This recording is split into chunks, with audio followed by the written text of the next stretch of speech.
It's coming. No, it's here. The mechanic. Sunday shoot on the LeQuint Dickey show. We're going back nostalgia, actually meeting a good family member of mine, you know what I mean? Some people that I met when we first got down here from Fort Walton Beach, Florida. I was like 3 years old. So this is the Sunday shoot. We're gonna do some nostalgia, like I said, and I'm gonna introduce him to some Sig versus Glock. And this is not a Glock bashing show at all.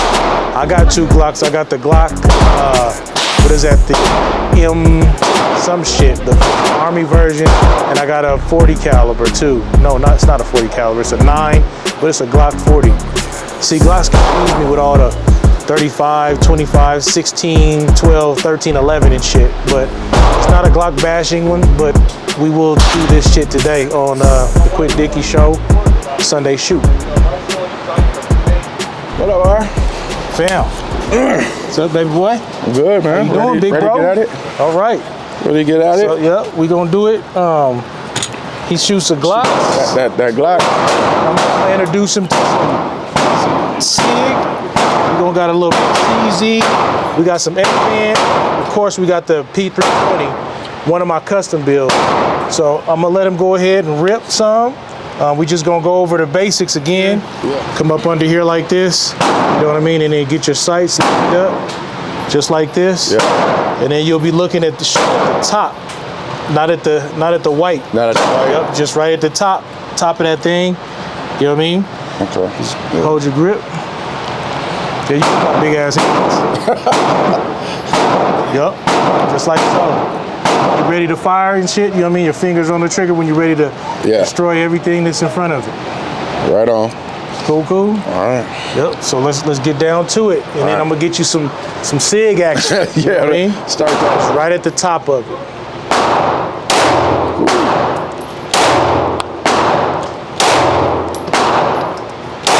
It's cool because you got a good cadence already. Yeah. But if you need to slow it down, I want you to aim for. I'm all over the place. What am I? You good. It's been 2 years since you done shot, so you good. So I want you to aim for the 7 and 8. Okay. Right. Yep. 7, 8. And realistically, if you have to engage somebody, they're not going to be that far away either. Right. You know what I mean? So we gonna bring them up just a little bit more. Okay. But that was good for being that far out. For not shooting in 2 years. You know what I mean? Well, you know what? No one's ever said to shoot over, like once you line it, you have your line of sight to just shoot look slightly over. Yep. That's the first time I ever heard that. So that actually was like, I was like, oh man. Yeah. See, I always thought that you had to look at the dots. And I'm sitting there like, damn, my stuff is down. You know what I mean? Like, what's going on? Yep, so you just look, so you can see over it or see through it. Those dots are just to line them up so they're all square and level. Gotcha. You know what I mean?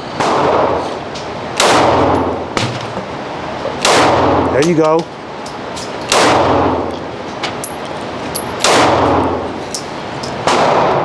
So you nailed that. Look at your 7. Oh yeah. When you first hit the blast, boom, you know what I mean? Slow it down enough so you can get your sight back and then hit it again, you know what I mean? Okay. You'll get real good to where I've seen some of these guys who do like race guns and shit. They're just boom, boom, boom, boom, boom, because they that muscle memory, same way, and they're just going. But the more practice you do, you'll get dead on that thing. The hard part is that I'm still doing the eye, you know what I'm saying? You can do that. Yeah. You can do that, yeah. Okay. You don't have to do it with both eyes open. Okay. I do it too. I do one and make sure I'm on there. Bam, bam, too. You know what I mean? Let me see. I want you to feel that Sig. It's a 45. This thing wound up being one of my favorite guns. The 45, that bad boy. And it's I kicked on that. It's a single stack too, and I'm against like single stacks. Try to put one right in the middle. That boy. Yep, I'm doing it with one eye, right? Yeah. Right there. Right there. Right there. Oh, geez. With all of them right there. The recoil ain't gonna be crazy or nothing like that, but I want you to see what it is, because in polymer terrain, a steel gun with a hammer, because it's a striker fire, right? Yep. So the striker, there's a pin inside of here, right there. Yep. And what it does is it releases and hits it. So the striker's actually a lot faster, but this right here, the hammer, in my opinion, and it's a lot more accurate. You know what I mean? Look at that.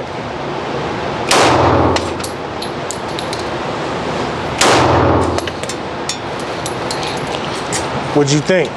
Yeah. You know what I like though? I feel like I have better control there than I do here. So you can see Yeah. the handle. Yep. That Look at extra, the handle. that extra right there is Exactly. different. Exactly. That makes a big difference. So I couldn't really shoot guns like this because they're too. I need my purchase on everything. I'm gonna have you shoot this FN, and FN is one of the best handguns in my opinion. YouTube, FN is one of the best battle guns too, man.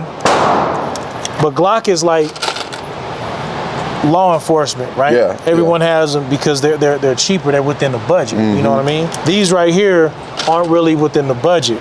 And I don't know their policies now. I mean, if I was a cop, I'd be like, look, let me go ahead and rock one of them or something like that. But some of them won't let you. They'll be like, okay, this is what we use here at our department. You know what I mean? Yeah. You'll try that FN out.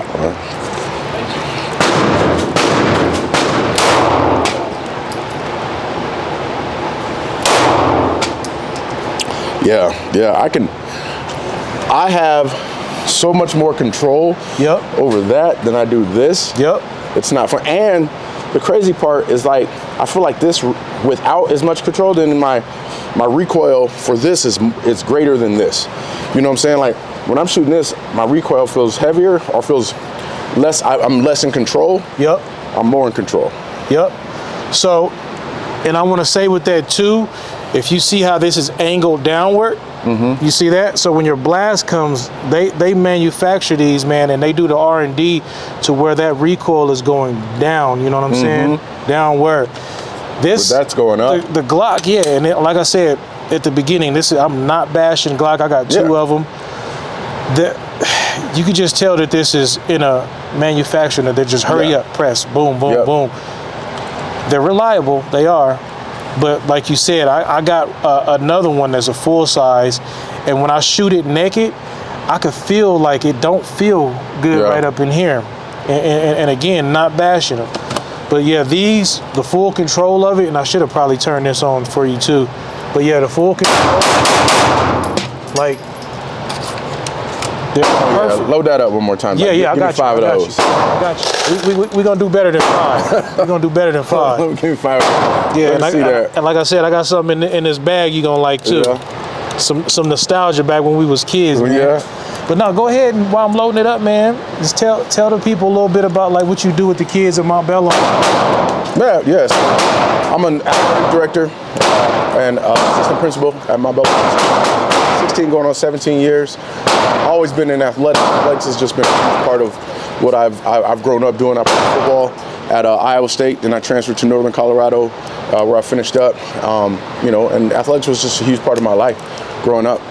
It kept me out of trouble, gave me a sense of purpose. I felt confident in it, and anything you feel confident in, you can do well. But I also had great coaches, growing up from high school. That's where it started. My coaches were true, just like men of integrity. They were value-based coaches who wanted you to grow to become just to become a good person. Not necessarily a good football player, but a good person. And if you could, know that you were doing everything for the team and not individual, and the team success came along with it. Yes, it did. So that's why I give back the way I do, because I do think that athletics is the best place for us. Number one, learn how to work together with a number of different, races, a number of different ethnicities, and people from different parts of life across the country. It brings us together.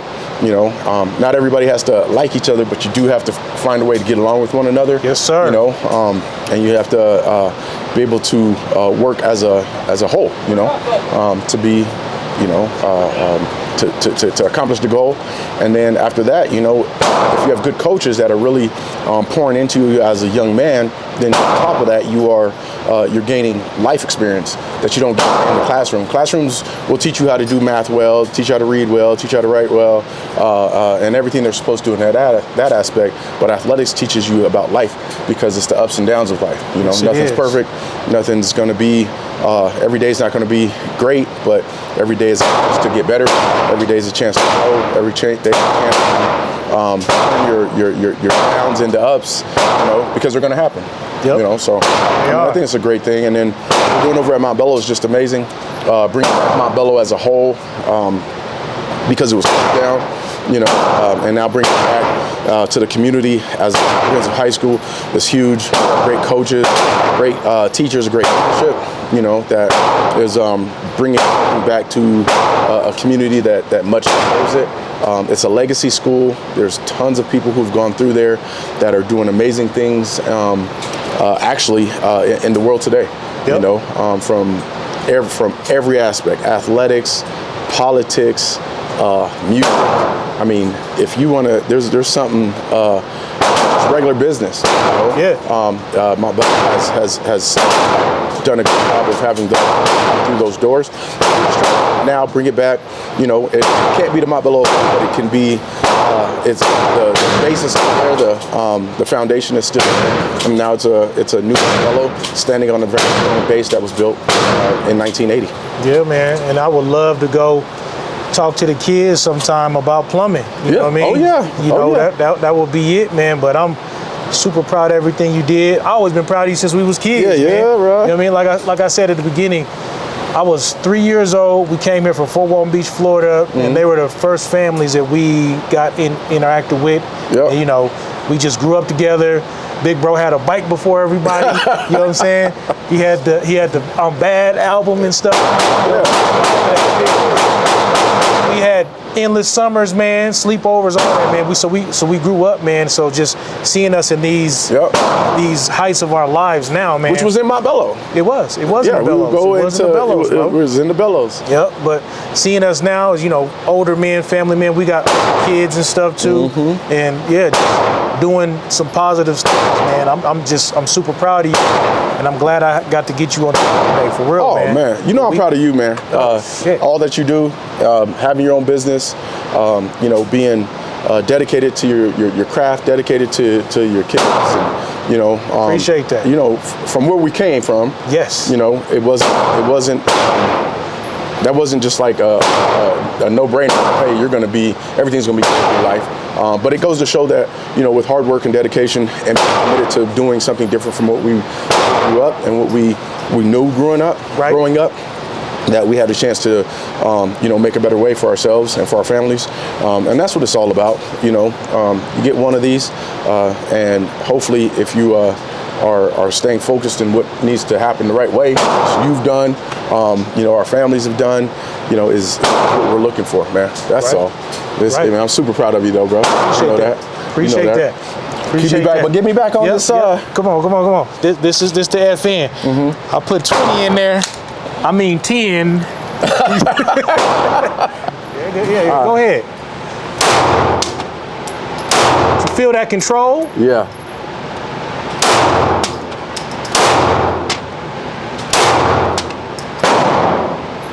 You done blew the clip off. I'm all over. All over the place.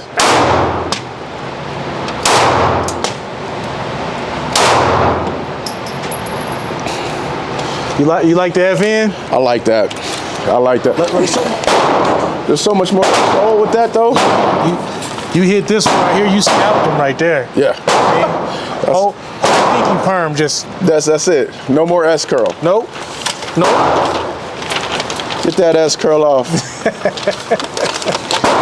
So when you're talking guns and stuff like that, so what's and I'm novice. So when someone says, oh, you just you need an upper, you need you need that, you need this. So this is actually the gun is the fire control unit in these, right? Okay. So I bought a 8%er and I built it all myself. And you can build them as long as you use them for yourself. You can't sell them, none of that shit.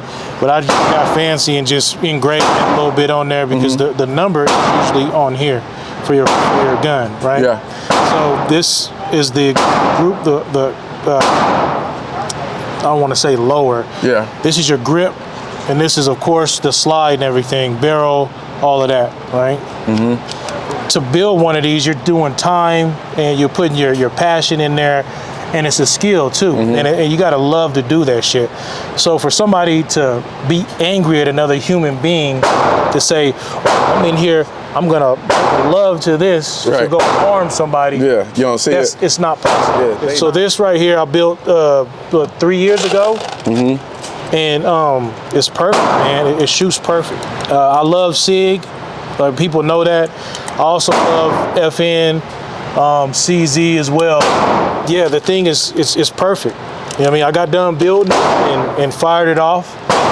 And we were at a military training, and I had this, and it performed all day. It was like a 12-hour class, man.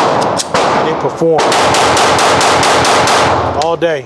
Oh. This thing is, With the grip module, I changed it like twice, and I wanted to do that 80%er because it looked different. It looked a little bit more futuristic. I put an agency arms trigger on this thing. You know what I mean? I lightened it up a little bit.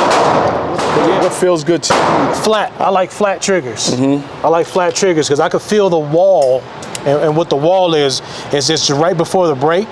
You know, that wall right before that break, and it lets the pin go. I could feel the wall better with the flat trigger for some reason. But it's all preference, right? It's a much better, feel than my Glock 19. Like I said, just as a whole, it shoots smooth. It feels smoother, and I love my Glock. I love it. Right. But just shooting something different, I have more control. Number one, because the grip's longer. I like both grips. I think I probably would go. I like this grip. You like that polymer 80? I like this grip probably module? better. Yeah. I feel like I hold on to it much better than I do. As far as shooting them, I feel like I'd be more accurate with than the Glock 19. So when I tell people, you know, when they're asking and like, hey, what kind of gun should I get, like first timers, I tell them go out there and shoot a variety of guns to see which one feels good for you. Because if you ever get into a conflict or anything, if you have to use it, God forbid, we don't want to. Right. But if you have to use it, there is a fucking lawyer attached to every one of these that you let out of there. Yeah. So if you not accurate with this and you fire and somebody else is coming out the damn 7-Eleven, you hit them, like, oh shit, my hip. Right. They can sue you or whatever. I say get a gun, shoot them, the one that you feel the most comfortable with. Have that your everyday practice with it, so you don't let one of these off at somebody who's not. You know what I mean? And plus, you put the threat down right away. Yeah. You know, boom, he's done. You know what I mean? How did this turn into such a passion for you? Oh shit, you know I've been watching you do it for a minute, but I'm gonna ask because that way the people get to know. Because I saw you, when you were just starting off with a couple, and then next you know, I'm like, man, Lamont got 4 more guns. Putting together guns. This dude's creating his own ammo.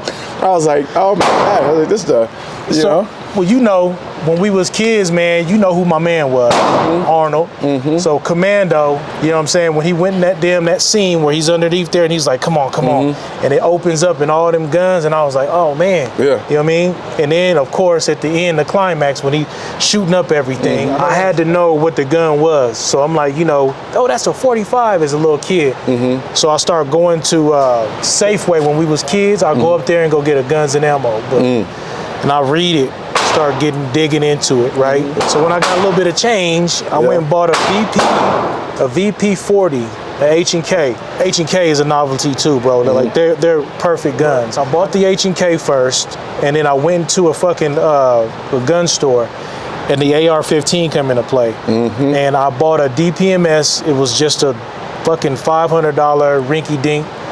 And the motherfucker told me, like, hey man, you could just put this on there like this, like it was a stock. I'm like, word, the stock? I'm like, cool, I guess I'll change it. It was like, yeah, you can do anything to them, right? you could build them up, make them do anything. I'm like, really? Don't tell me that. You know what I mean, don't tell me that.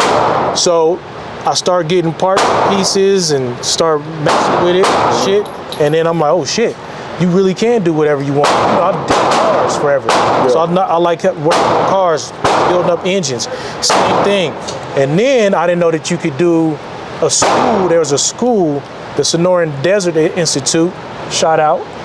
But they had a program that they were trying to get me in, but it cost like $60K, so I didn't want to do that. But I'm like, wait a minute, spend $60K with them, and I'm already building my own shit, and it's tight. Put this out, you could do whatever you want to that. I'm like, oh no. So I got into this. I got into the P22s, like 226 and everything like that. Tore them down and just start learning the mechanics of them and building them up. Yeah. But the AR, bro, I'm gonna have you shoot this. Yeah. This one right here, when you were talking about upper and lower, I bought M4 E1 lower, M4 E1 upper, right?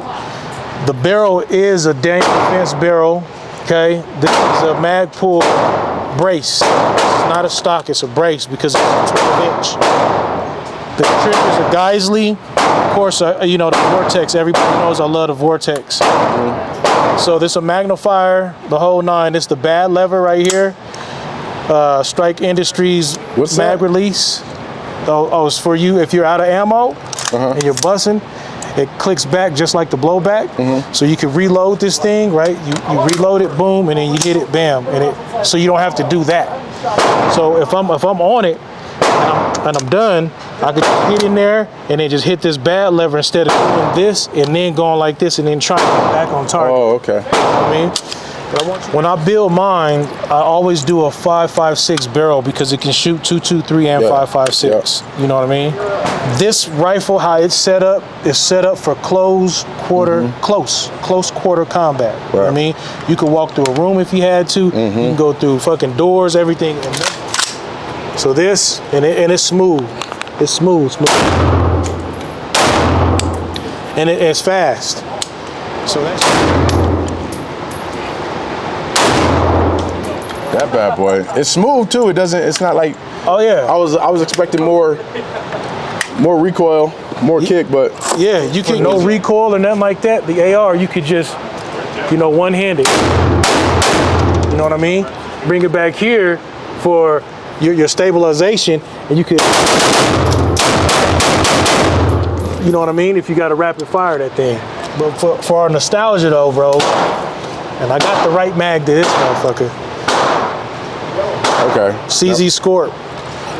And what's that? What round is that? 9mm. 9 also? Yep. So the nostalgia for this is Die Hard, where they had the little 9mm HKs. They hard to find. You know what I mean? Or if you get it, they're expensive as hell, and you can't put a lot of accessories on there without spending a whole bunch of money to put accessories. And these things perform, man. Yeah. I really like the CZ Scorp. This is a Sig. I put a Magpul on there, and that's it. That's all I did with that, and it runs perfect.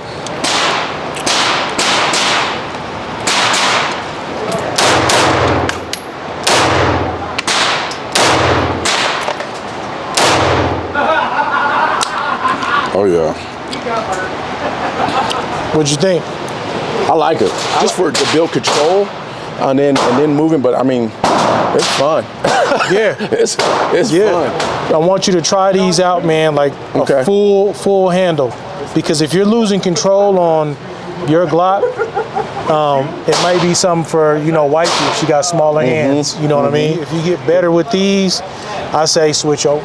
This is a FN. Oh, okay. Yep. This is a Sig. What would you recommend for a concealed carry if you have one? Concealed carry? Yeah. P229 or this P320 or one of these compact. But yeah, guns is my thing. Guns, cars, music. Yeah. You've always been, you know, always was working on something. Always, man. Oh, I gotta know how it works. Breaking down engines and I gotta know how it works. I got to. I got questions. Tell you a quick story real quick. I got into fucking with cars. True story. Moms and them was going to Billy Ocean concert. I bought my first car when I was 13. The 79 Thunderbird. I snuck that bitch out when they was at the concert. I'm rolling around, mellow in it and shit. True story. The motherfucker was doing good all night. Like right at the end, I'm like, yeah, they got a couple hours. I mean, they gonna be coming back. That bitch start overheating. And it overheated so bad, bro, it cut off. Yeah. That was the 70s when they had it. So the engine don't crack. Man, I had to leave it there by the damn church. I'm sitting there like, fuck, waiting for it to fucking cool off. I walked back, got the damn car, started it up. I started driving it back, you know what I mean? Police everywhere. They were doing a raid on somebody's crib. I'm like, oh shit. So they were like, yeah, come here, come here. And I know the police lady looked dead at me, seen the baby face, and she was like, yeah, go over to the fuck, I'm cool. You know what I'm saying? Yeah. I drove over, she just let me go. So I'm driving up to the fucking house and shit, car overheating, coming up. The damn thing cut off, and I just coasted right up to the damn thing. Got out, got in the crib. Heart beating. Hey, they came home right after that, bro. I'm like, hey, how you fix a car if it overheats? You know, talking to stepdad, and he like, oh, I'm not showing you nothing. I'm like, fuck that. I walked up to Checkers, got a Chelten's book, bro. Learned how to do the cooling system first, man, and that's how I got the engines. Right on, brother. You know I got to get over to yeah, you do, but I appreciate you, man. No, real love you, man. man. Proud of you, brother. Thank you. I'm proud of you too, man. Right on. Sure. I'm in the Sunday shoot with you know what I mean, Damian Brown. Up over there at Mellow High School. Check him out, man. Great guy, man. Like I said, family, man. That's my man.